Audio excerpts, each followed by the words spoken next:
Good morning, everybody. Sorry, I just want to make those announcements one more time since we had some more people flow in.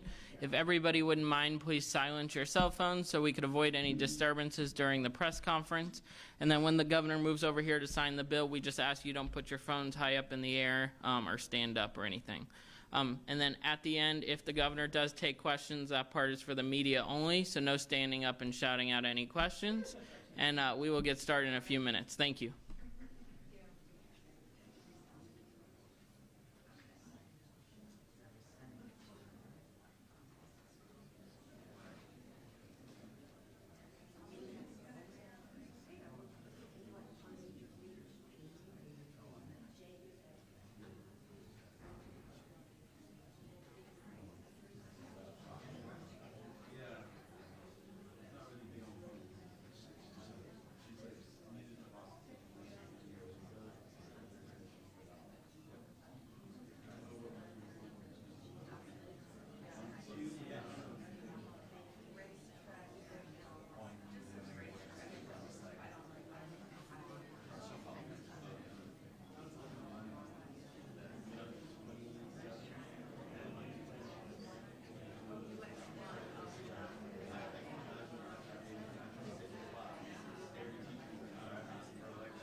Well, good afternoon. Great to be back in Jacksonville. I want to thank FDLE for hosting us here. We've got a really star-studded crew with us.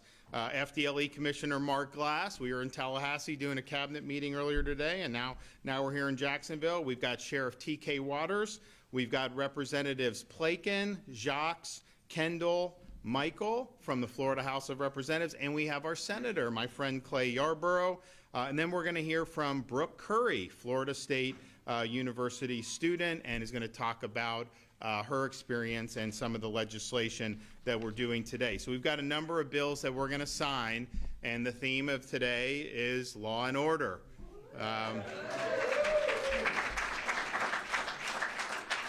That's kind of been the theme of the state of Florida, at least since I've been around it, because we've had to deal with a lot of, I would say, pathology around the United States of America.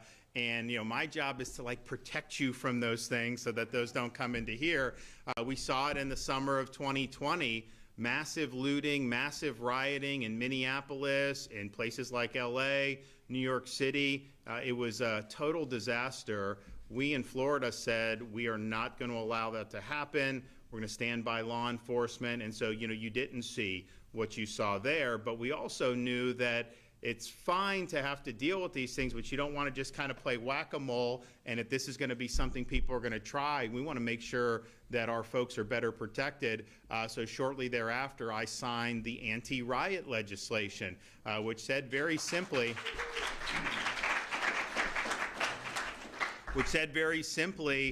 if you riot, if you loot, if you engage in mob violence, you are going to be held accountable in the state of Florida. We are not going to sit by and let people take pot shots at the men and women of law enforcement. And there's a very clear distinction between somebody going out there and protesting something peacefully and crossing that line to harming people in uniform, looting stores, burning buildings, burning cars.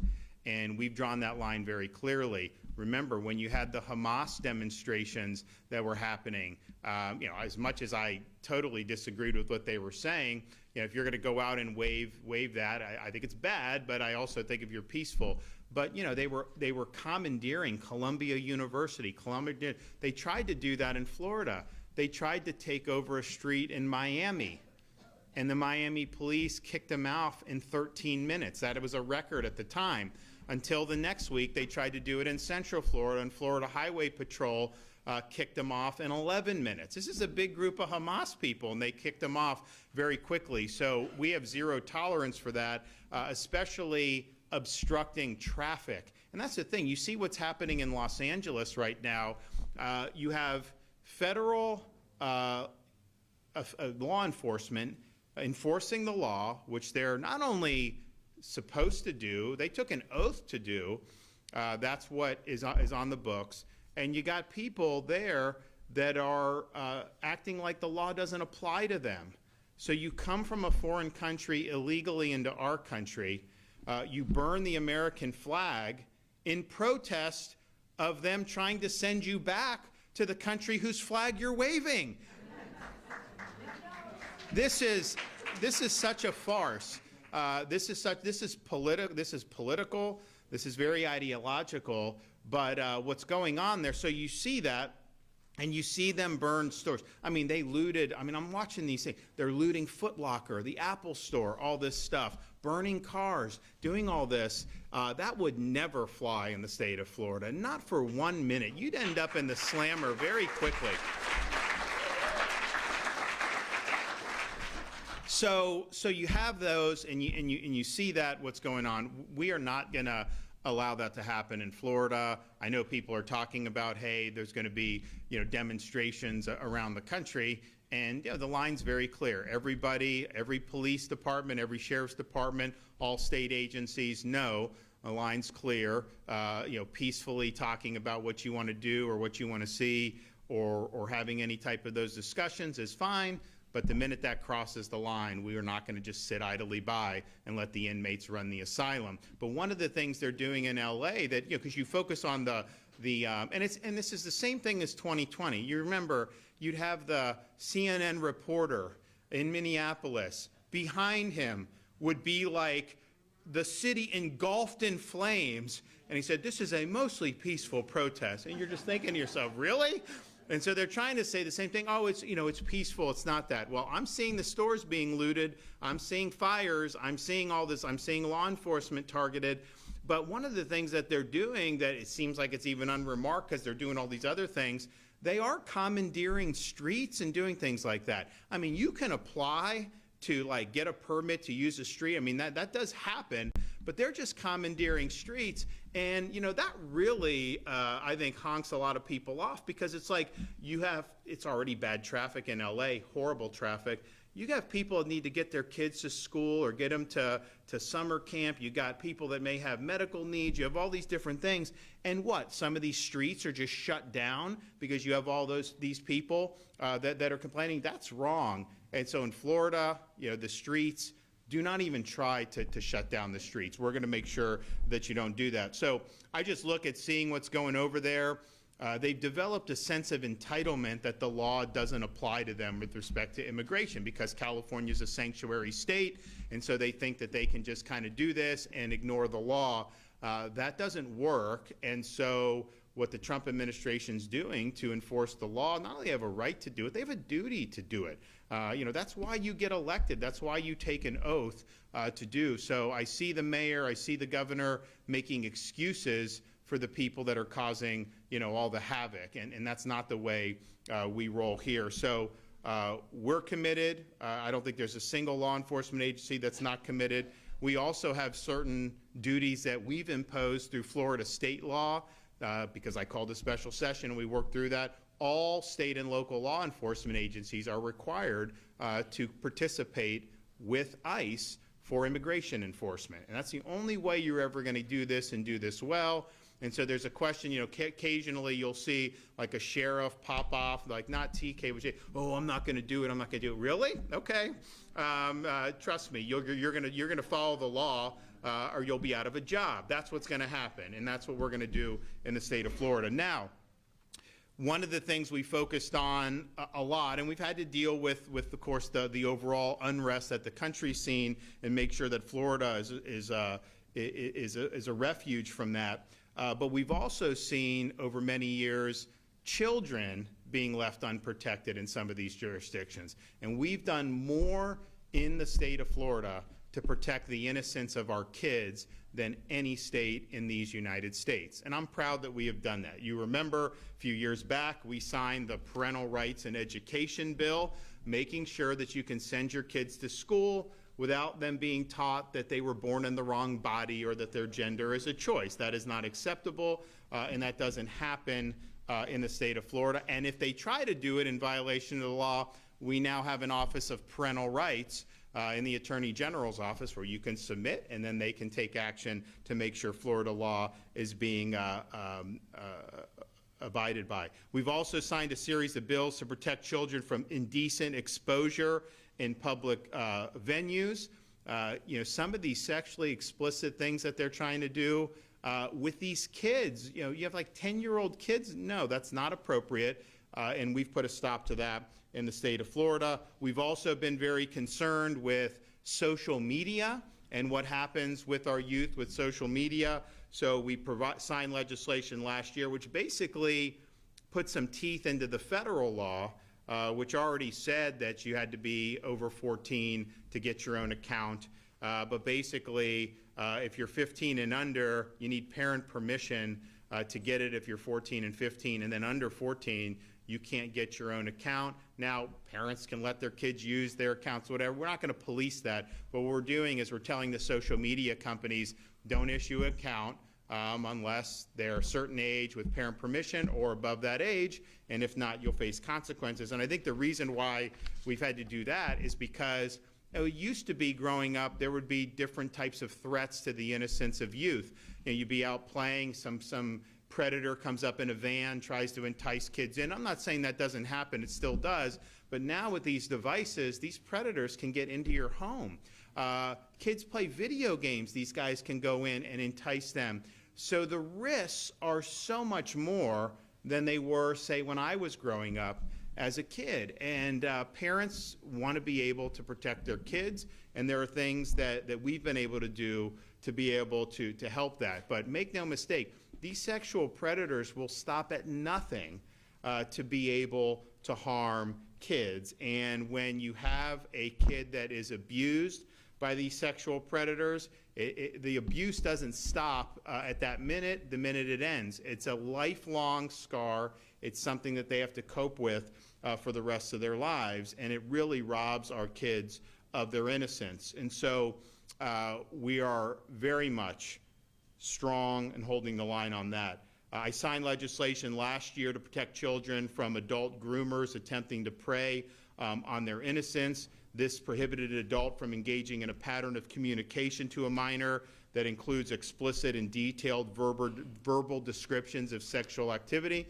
because that's a lot of how these guys operate. They try to earn trust, and then they go into these areas, these forbidden areas. We've also increased penalties for child exploitation crimes, such as promoting sexual performances or possessing child pornography. We've also established a grant program within FDLE to create online sting operations to target sexual predators, and we created stricter guidelines for sexual offender registration. So we've done a lot, but today we're going to do more. So I'm going to sign a series of bills that are going to make Florida remain as the #1 state in the country for the protection of our kids. First, HB 777 strengthens Florida's laws against luring or enticing children by expanding the definition of the crime, increasing penalties, and eliminating certain defenses based on a child's misrepresented or mistaken age. I'm also signing HB 1351,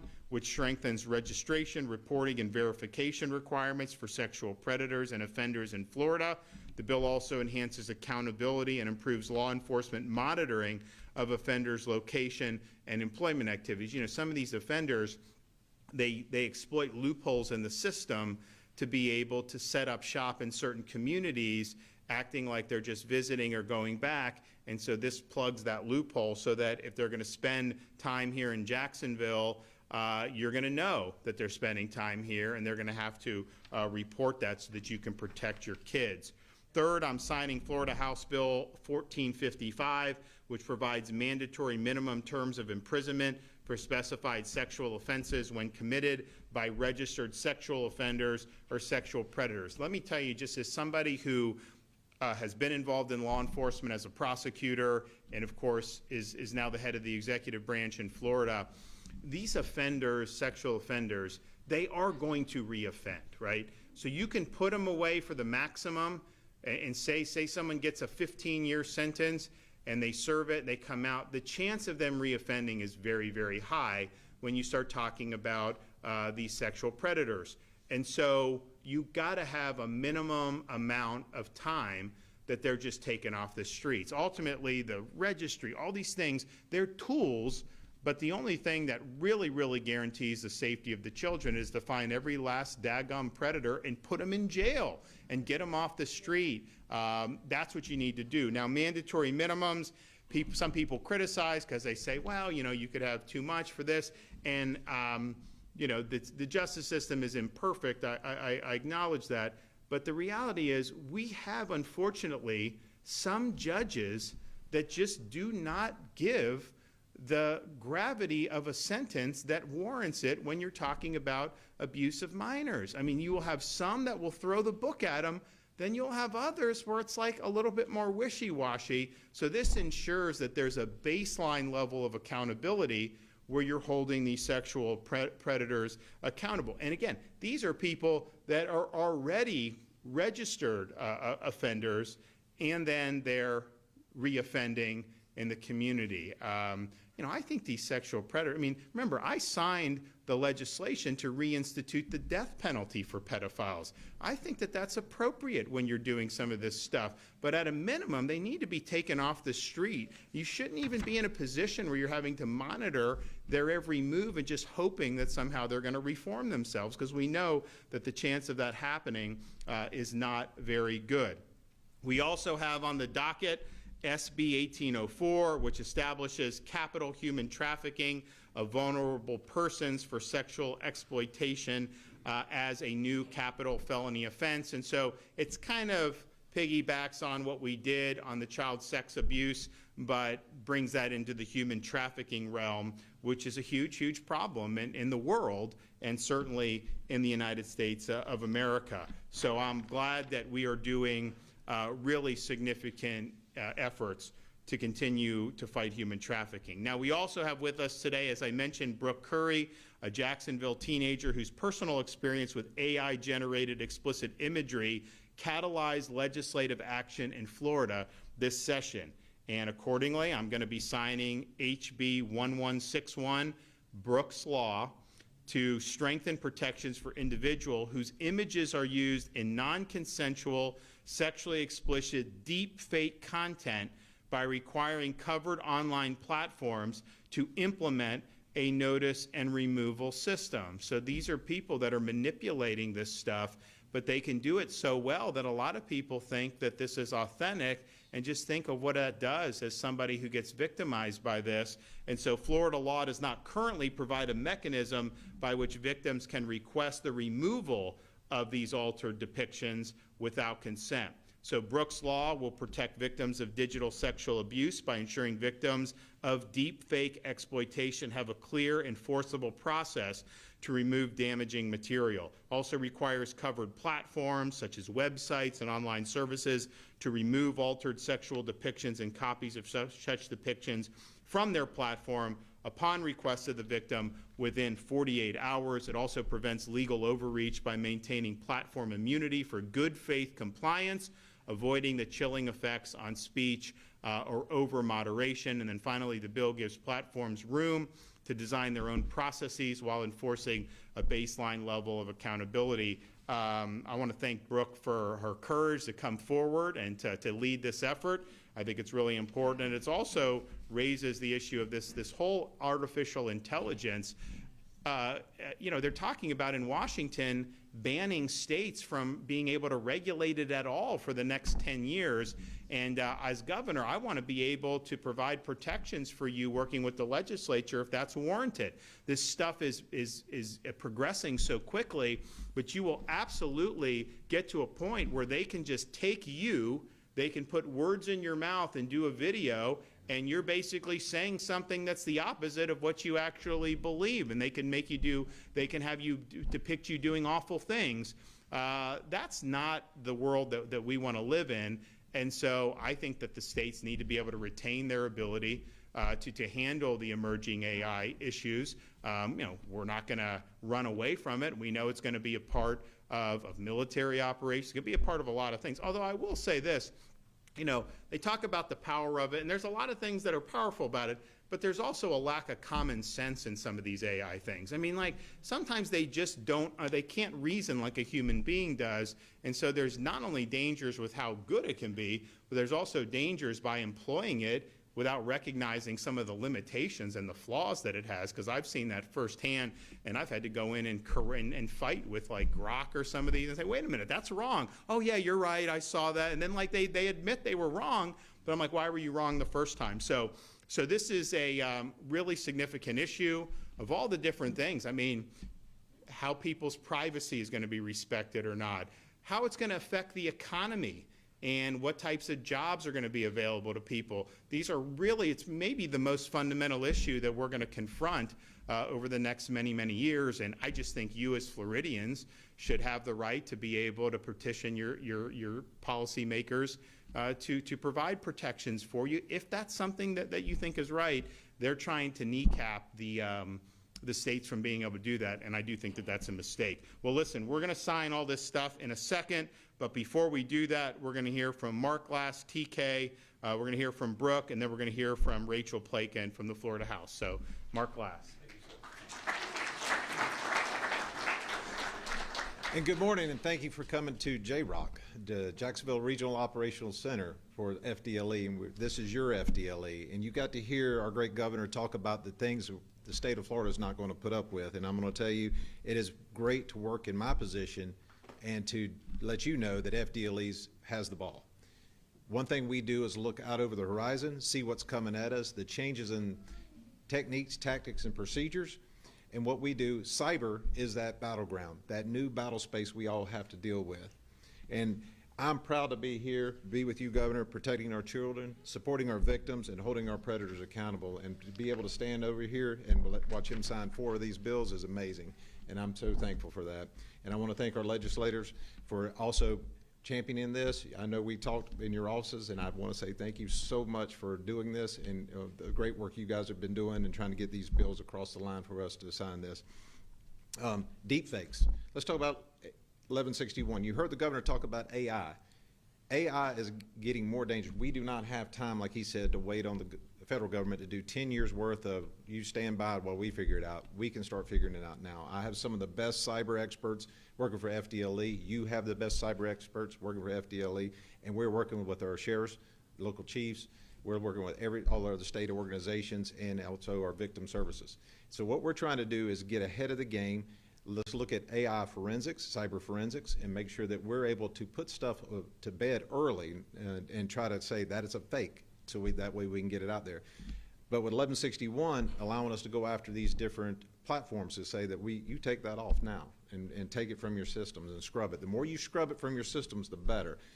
Also, too, just to Brooke and every victim who's out there and had to fight and to be believed, your courage is making Florida safer. And I want to tell you, from my analysts and my agents that are out there, they are looking and watching how you did your business, and they're saying thank you because you're giving them the tools they need, and you're giving them the fight, and they know why they're there. So I just want to say thank you for that.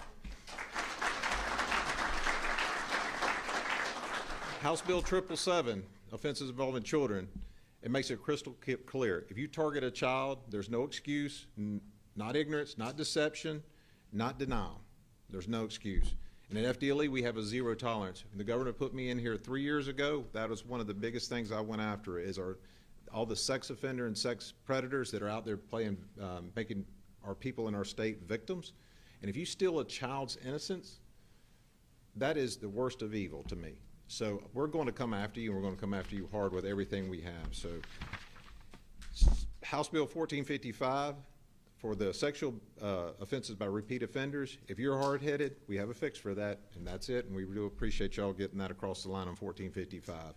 Making that mandatory prison time, you heard the governor talk about, that's the only way you stop a lot of this, is you just don't have them out there in the middle with the rest of society. No more second chances. We give you one chance, you don't get corrected in the Department of Corrections, then you go out and do it again. Well, we're going to put you there for a little bit longer. Hopefully your hard head will get better out of that. Senate Bill 1804, capital human trafficking, the death penalty. I mean, I'm with him on that one. Like I said, you're stealing the child's innocent, you're in human trafficking. It's just the worst of the worst. The worst of the worst. And what we ended up, it's just a despicable crime. And so, thanks to Governor DeSantis for leading that charge for Floridians. Now, on human trafficking, I do want to say something there. If you see something, say something. You've heard that campaign. If you see something suspicious, report it. Knowing the signs of human trafficking can save lives. If you go to FDLE's website, if you go to JSO's website, they will help you, guide you through to look at the signs. Do not be afraid to report something if it seems out of the ordinary. Please say it, because there are people getting victimized and trafficked right in front of our faces, even whether it's at the grocery store or just at a sports venue. Just pay attention to the signs and really do that. Call 911. Don't feel like you're bothering them, call them, or you can reach out to the Florida Human Trafficking Hotline, which is 1-855-FLA-SAFE. That is 1-855-FLA-SAFE. And 1351, sir, I want to tell you thank you on this one, and representatives of the registration of sexual offenders and sexual predators. So the loopholes he was talking about, so you have to report even if you're self-employed.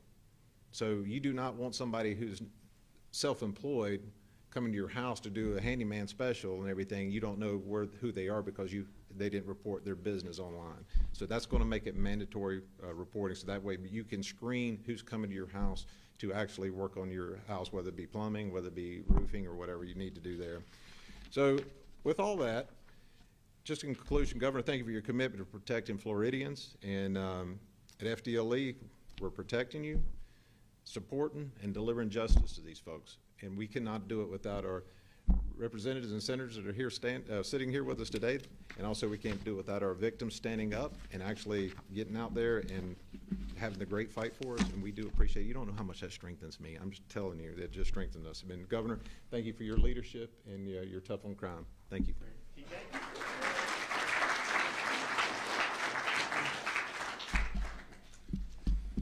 So, Governor, thanks for having me here today. Thank you all for having me. It's an honor to be here today and with our governor and local and state leaders for this important occasion in Florida, which gains several new means to combat exploitation of our children and other vulnerable citizens. As a father, grandfather, and a career police officer, I know that there is no more vital role for law enforcement than the protection of our kids. By their age and inherent dependency, children are vulnerable. Now more than ever, our children face dangers. They need and deserve the vigilance of the adults around them and the civil society. Here in Duval County, we believe in law and order, big time. Evidenced by our recent operation where we arrested 24 predators for trying to hook up with 13-year-old kids. And as the head of this agency at the Jacksonville Sheriff's Office, I can promise you that this agency will always enforce the law and aggressively pursue those whose criminal actions harm our children and other vulnerable citizens. I'd like to publicly recognize Brooke Curry, for whom Brooks Law is named. Brooke is a resident of our county in my city. And her courage, strength of spirit, and the content of her character culminated in the passing of an important piece of legislation that bears her name. Brooke, our city is proud of you for transforming a painful life experience into the means to garner needed change. There are so many people in our future who will benefit from your vision and resolve. You are an inspiration to us all, and all of Jacksonville stands with you. And I'm sure everyone in the state, the great state of Florida, stands with you also. Today we have new proactive tools in our tool belt to combat sexual predators and offenders and protect at-risk members of our community. I'm going to thank Florida's legislators and our great governor once again for creating and enacting these new pieces of legislation so that we in law enforcement have additional avenues by which to take predatory criminals off of our streets. Thank you very much.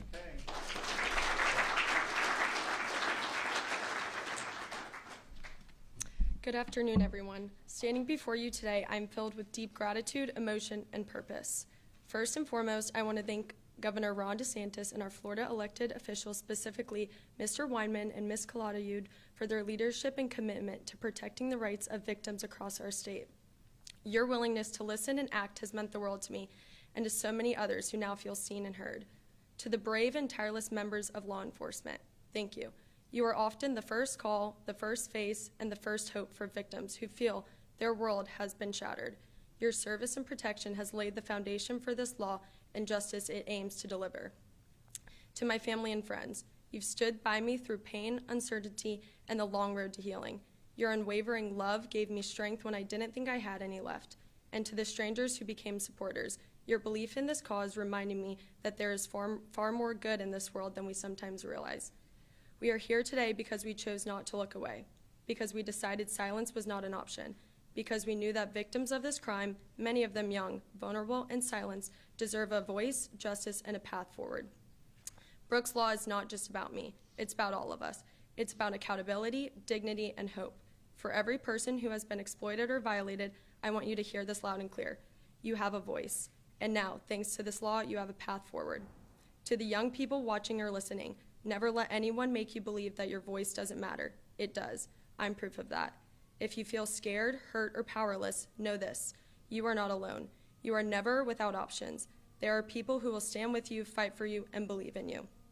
I also want to recognize and thank First Lady Melania Trump for her leadership on this issue through the Take It Down Act. Her advocacy has helped shine a national spotlight on the importance of protecting victims of online exploitation. Her efforts have brought this conversation to dining tables, legislative chambers, and communities that need to hear it most. The journey to passing Brooks Law has not been easy. It's been painful. It's been personal, but it's also been powerful because together we've turned tragedy into a purpose, and together we've lit a path for others to walk, bravely and without shame. This is just the beginning. Our work continues. Awareness must grow. Protection must expand, and healing must remain at the center of everything we do. Thank you for all standing with me and with every survivor today and always. Thank you. Good job.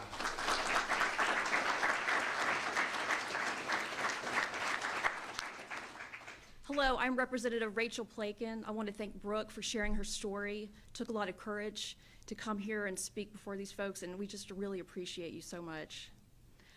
I'm the House sponsor of HB 777, and the Orange County Sheriff's Office came to me, and they told me that current law said that if a predator lures a child or tries to entice a child into a structure or a vehicle, it's a misdemeanor right now. If they try to lure them out, it's not even a crime. And as a mother, a mama bear, I was livid to hear that. And I said, I must run this bill. And so today, we are changing that. We're making it a felony. And I want to thank Governor DeSantis for taking a stand for Florida's children. And also, I would like to thank Senator Collins for being an extraordinary partner. God bless. Okay.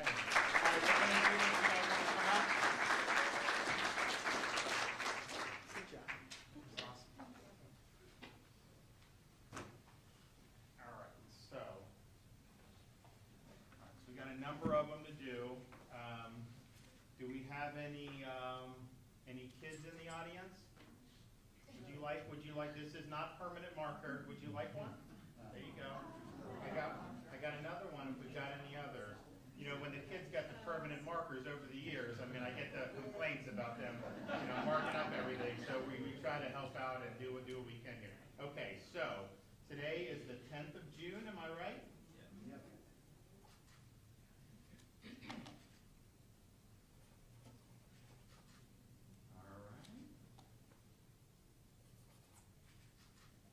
So this is the registration of sexual predators and offenders. Who would like one from this? Anybody? Whose bill was this? This one I'm good, but I'll take one. Okay. For the Anyone else? Okay. Peanut gallery? Yeah. Woo! All right. So we've got that one.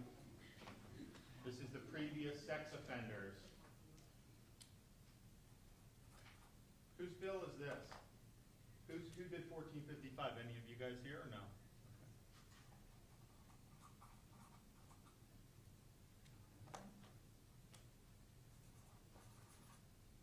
Okay. Over there? All right. All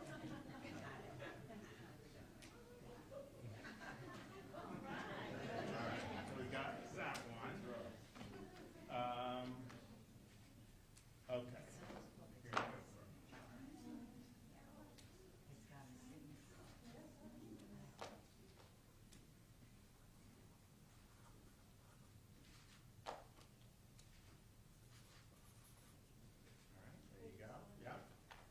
Anyone else?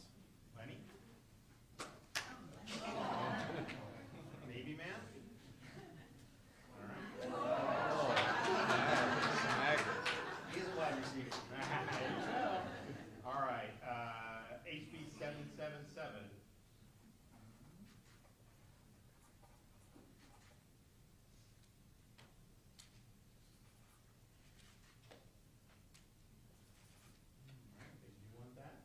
Anybody else want one on this one? Anyone back here? Okay. How many of you have already got one?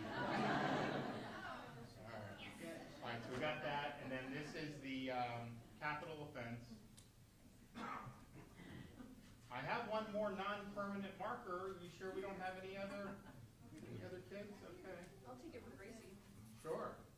There you go. All right, I got two more. Anyone up here? Okay, there we go. All right, now what we're going to do is, you hold that one. You hold that one. I will hold these two, and then maybe Rachel hold that one up. Okay. Here we go.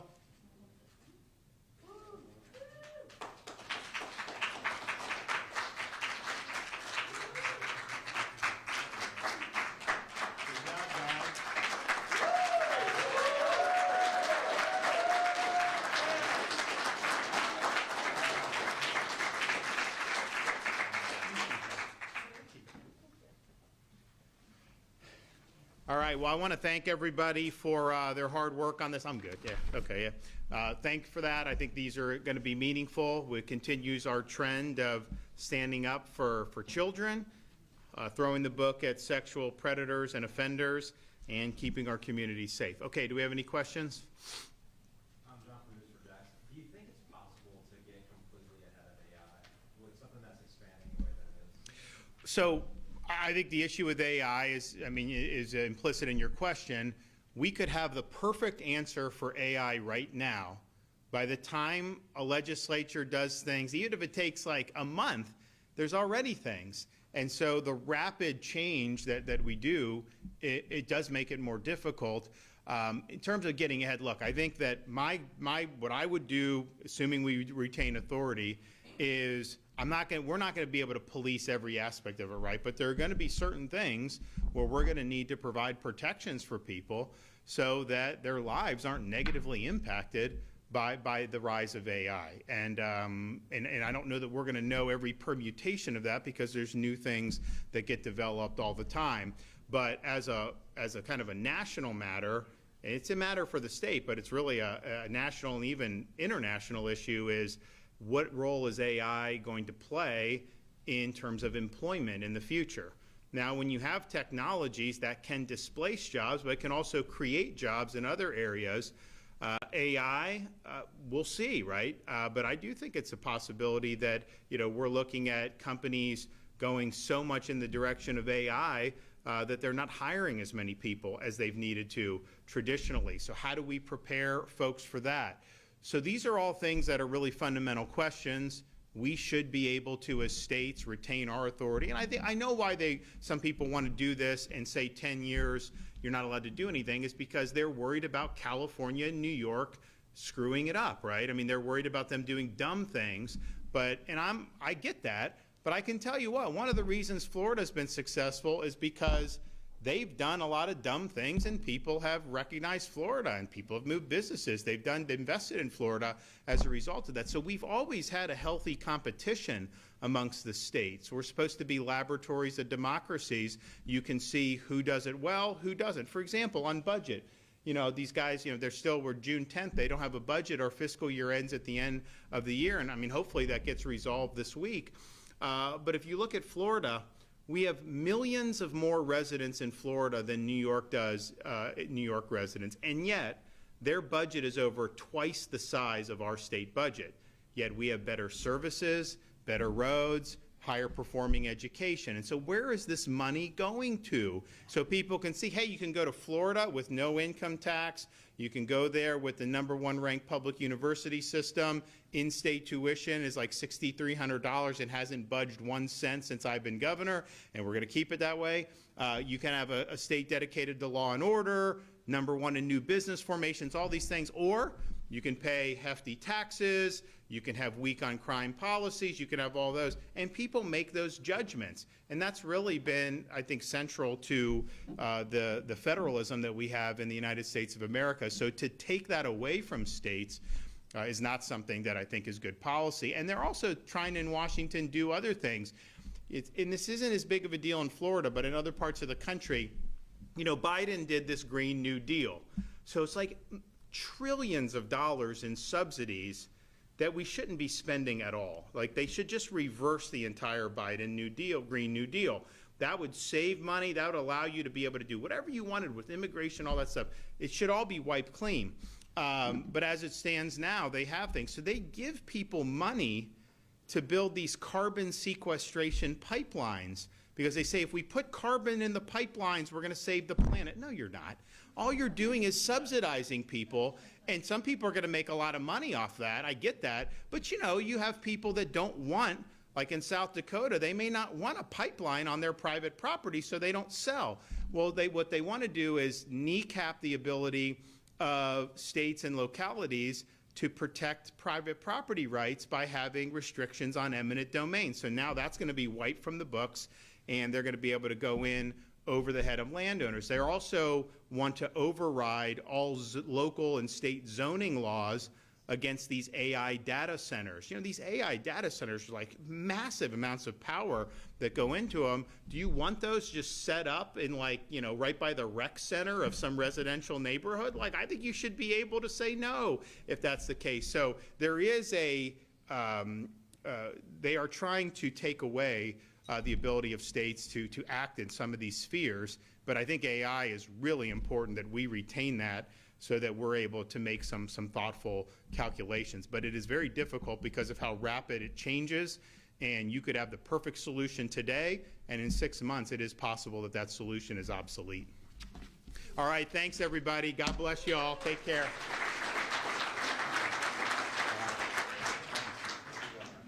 Great job. Yeah. Good luck at FSU.